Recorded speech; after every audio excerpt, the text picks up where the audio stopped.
Hello everyone and welcome to week 4 of English 120. This week we'll be talking about Jack London and socialism. You'll learn more about the academic essay you're going to be writing, which is due at the end of the week. You'll also hear a lecture by Cecilia Ticci. She's a professor at Vanderbilt University. We'll be doing a conversation this week about her lecture, and then you'll begin your pre-writing as part of your reflective journal this week. Finally, at the end of the week, you'll be turning in your first essay. Please make sure your essay is in MLA format. And remember, I'll remind you probably 8 times during this lecture, but remember, Chapter 20 in the Bedford Researcher gives you a sample MLA formatted paper and lots of suggestions on how to cite something in MLA. But there'll be more about that later in the lecture. Let's start by talking about Cecilia Ticci's lecture. Cecilia Ticci is a professor of American Studies at Vanderbilt University, and she gives a guest lecture at Claremont Graduate University on Jack London, the Tough, the Tender, and the Captain of Industry. Ticci is the author of a book called Jack London, A Writer's Fight for a Better America. After you watch Professor Ticci's lecture on Jack London, and you only need to watch about the first, just an hour of it, so don't feel like you have to watch the Q&A session afterwards. Please use evidence from the video to help you answer all of the questions below. Please do not skip any part of a question. For example, I'll go through them right now. What percentage of Americans were reading Jack London during the era when he was writing and publishing his books? Why does Professor Ticci think Jack London's work has fallen off college syllabi? Why does she think we should consider Jack London as a public intellectual? And who do you think is a modern writer who is a public intellectual? Or just a modern figure who's a public intellectual? What is a hoboy? What do we learn about 1876, the year Jack London was born, and the year of the 1876 World's Fair in Philadelphia? What is a Corliss engine, and how does Professor Ticci use it as an example in her lecture? Who were Carnegie, Rockefeller, and Vanderbilt? What were Jack London's early jobs? What do we learn about Jack London's stepfather and his mother?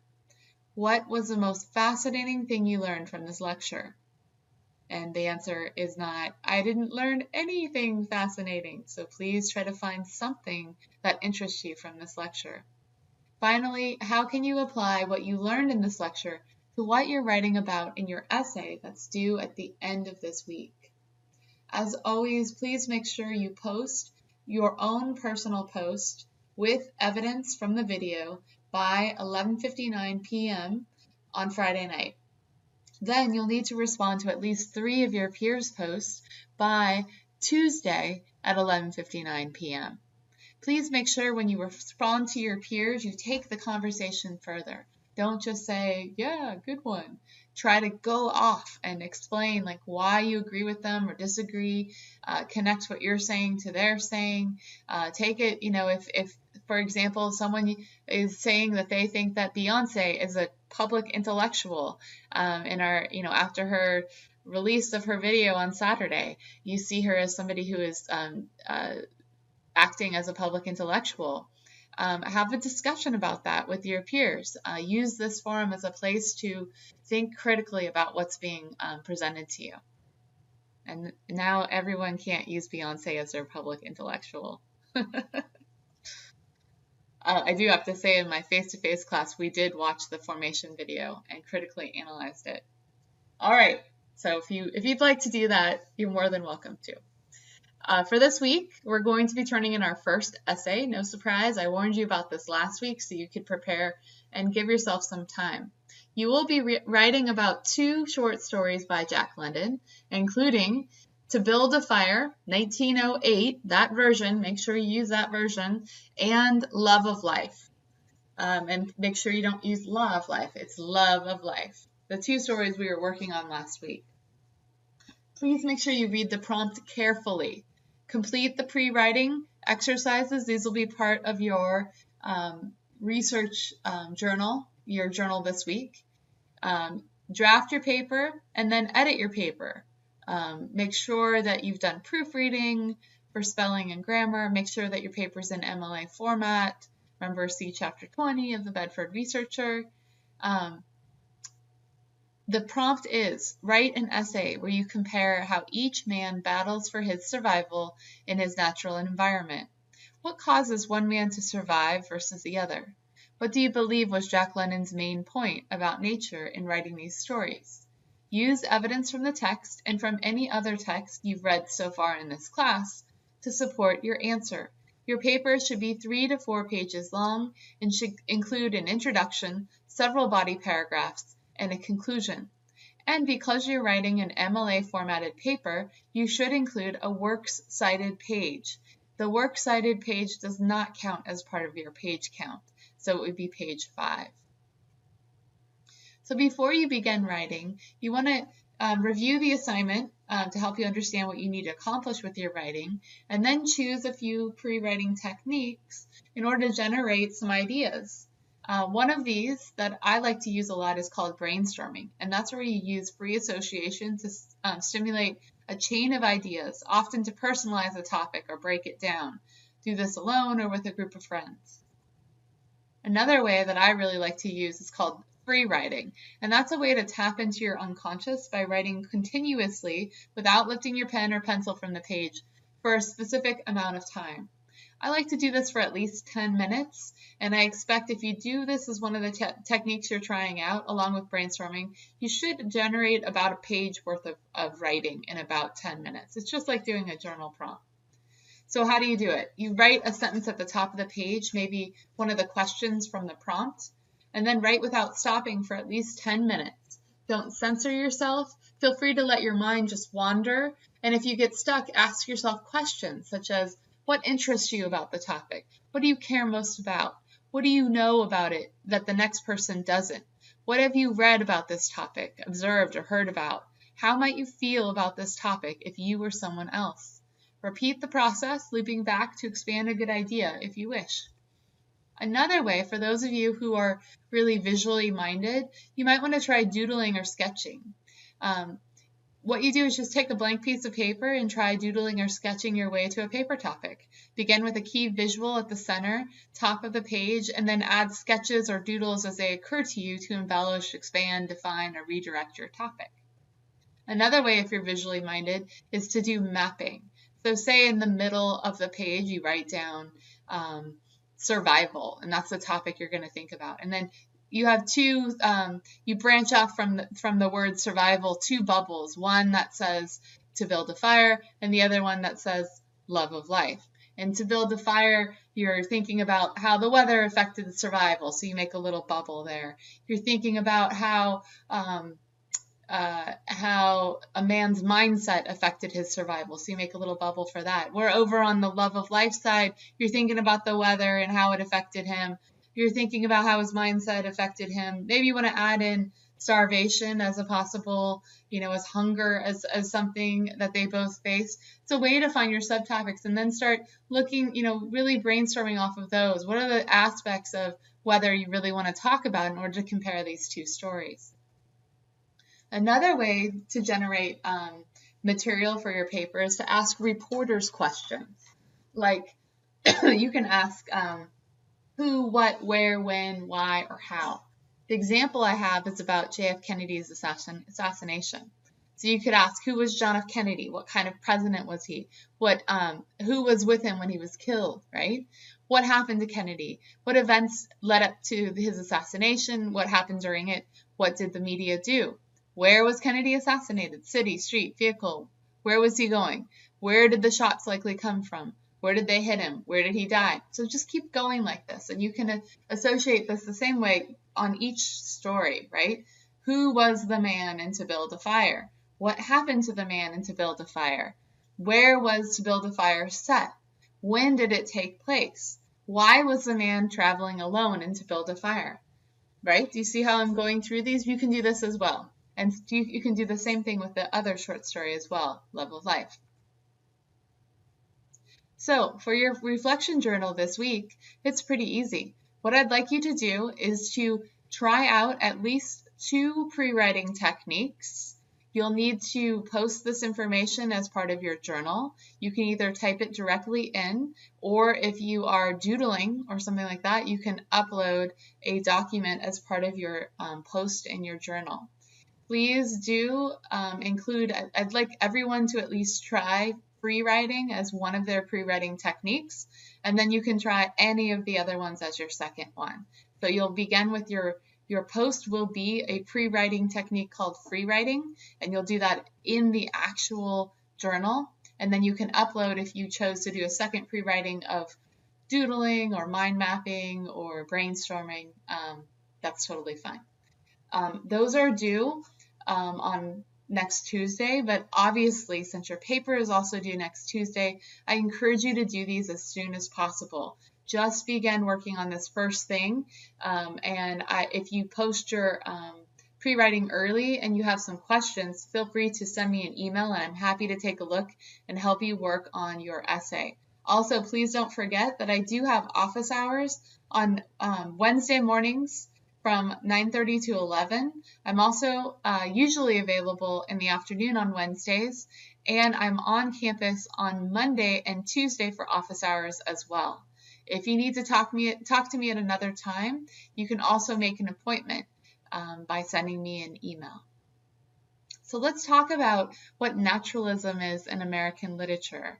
We spoke briefly about this last week, but I wanted to go into more detail because naturalism is very much in effect in both of these stories. The term naturalism describes a type of literature that attempts to apply scientific principles of objectivity and detachment to its study of human beings. For naturalistic writers, since human beings are, in Emily Zola's phrase, human beasts, characters can be studied through their relationships to their surroundings. Through this objective study of human beings, naturalistic writers believe that the laws behind the forces that govern human lives might be studied and understood. Naturalistic writers thus used a version of the scientific method to write their novels. They studied human beings governed by their instincts and passions, as well as the ways in which the characters' lives were governed by forces of heredity and environment. And there's a link to the full article there. So survival is a key theme in many of the naturalism stories. Another key thing is the root within each individual's. Characters are composed of strong and often warring emotions, such as man versus self. Think about the man in To Build a Fire. He's battling himself as part of his journey. Nature as an indifferent force acting on the lives of human beings. Man versus nature. This is at play in both of the short stories that you're analyzing this week for your essay. So let's talk. Once you've done your pre-writing and you've thought a little bit about these stories, you've hopefully actively read them, then you're going to go about the actual writing process. You've generated your ideas, you've thought about your prompt, you've read your essays. Now you want to plan, draft, and develop your paper, and then revise and edit your paper. And this cycle can continue again and again and again until your paper gets to its final form. For this paper, you'll be turning in your best effort. You're going to work as hard as you can on this draft. And then we'll be meeting in conferences later this semester in a few weeks after I've graded it as a way to touch base and hopefully help you improve the draft based on my comments. So when you plan, you identify your purpose and audience. You decide on one main point, and then you state that point and your purpose for writing about it in your thesis statement. You organize your ideas by grouping or outlining. Then once you have that information developed, then you're going to start drafting. That's where you start and restart. You build paragraphs. You open and conclude with your introduction and your conclusion. And then you figure out how to create coherence with strong transitions between paragraphs. When you develop, you're going to explain and support the points that you made when you were drafting. You're going to add in definitions and examples, such as quotations from the short stories that we read.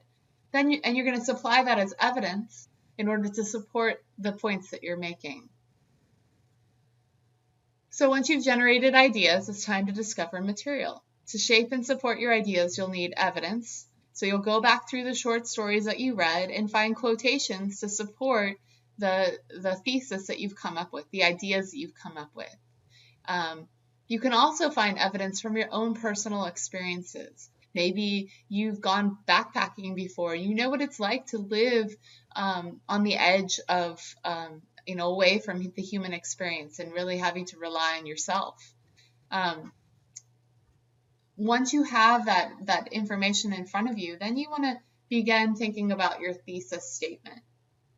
Hopefully your pre-writing really helped you figure out what aspect about these two stories, the differences between these two men's experiences, you want to write about, and for what purpose. The hardest thing about writing a thesis statement is realizing you're not just stating a topic, you're telling me why you're writing about it. So what? You want to answer that question. So what? Why are you writing about these two stories? What's your purpose? So here's an example.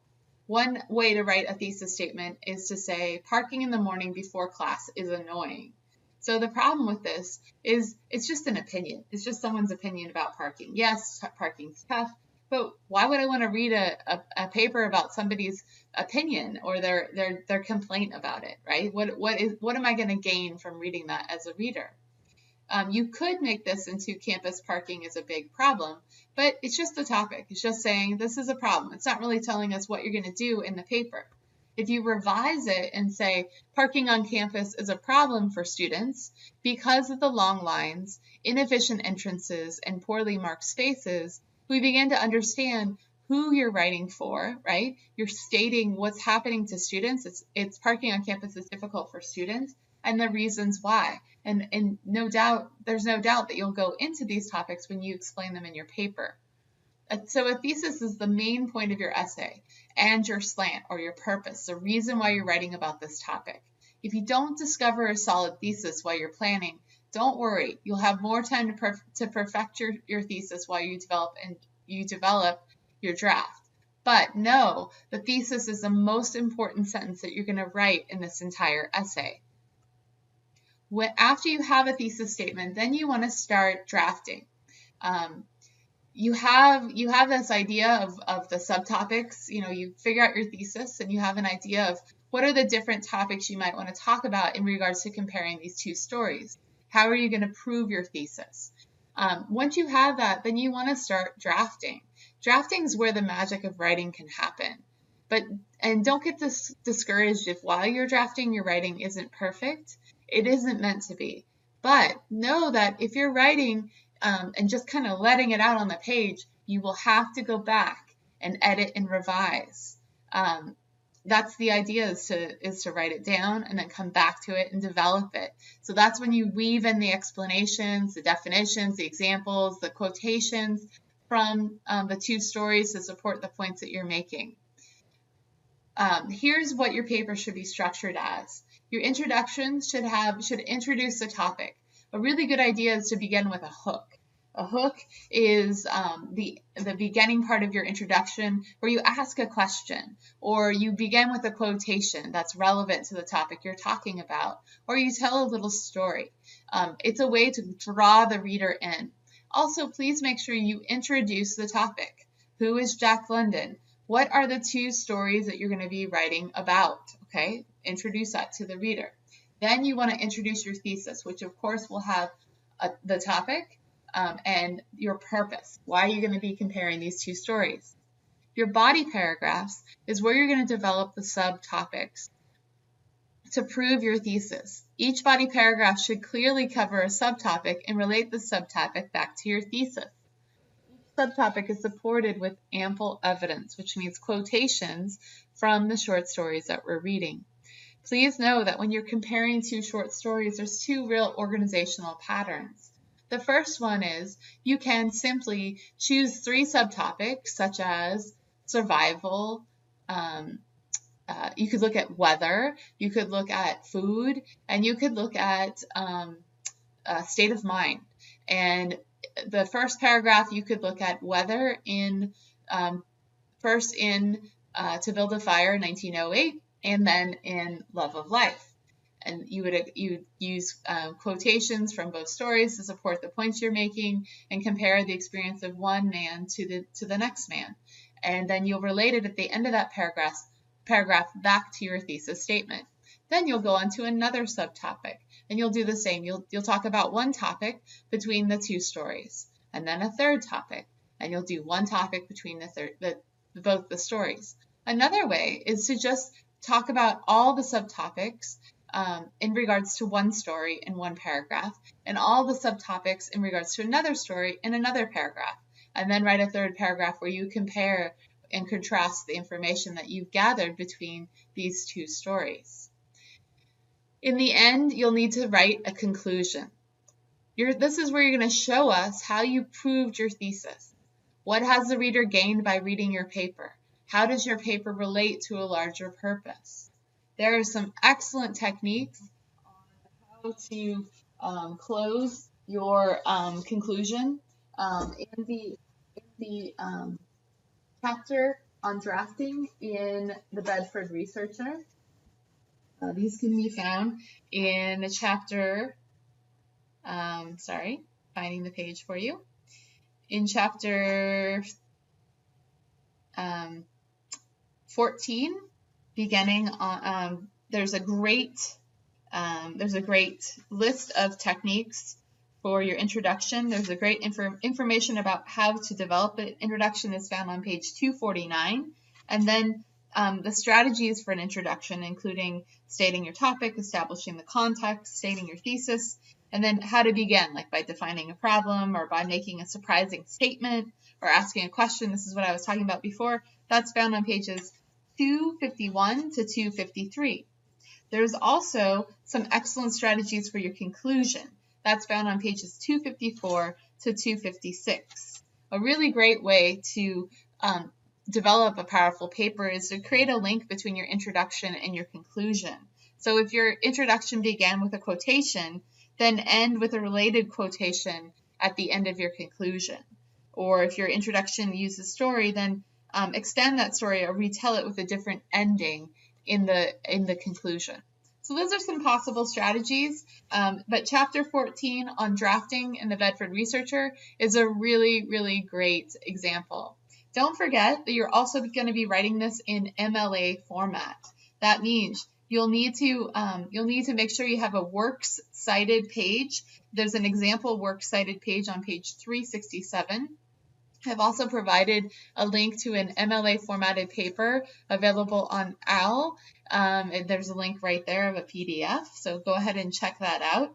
Also, when you're working with quotations, you want to make sure short stories are always, you refer to short stories in quotation marks because they're less than 80 pages. You do not italicize them. Please make sure you follow that rule. It's really important for this particular essay that you're going to be writing. Also, since you're going to state that Jack London wrote both of these stories, when you refer to the stories, you need only place the page number from the portable Jack London reader where the quotation appears. The punctuation appears after the quotation and the parentheticals with the page number inside them. If you have any questions about how to do this, please feel free to reach out to me. I'm happy to go over it with you in more detail. There's no Launchpad due this week because you have a lot to do working on your paper, but we will continue next week. Hopefully by this time everyone has resolved any Launchpad issues. Don't forget on your Launchpad login code, there was a 1-800 number that you could call or an email that you could contact in regards to technical difficulties. All right, next week, we're going to be moving on to reading one of my favorite short stories by Jack London called The Apostate. We'll also be reading an essay by Jack London called What Life Means to Me. Have fun this week working on your papers. I look forward to reading them. As always, let me know if you have any questions.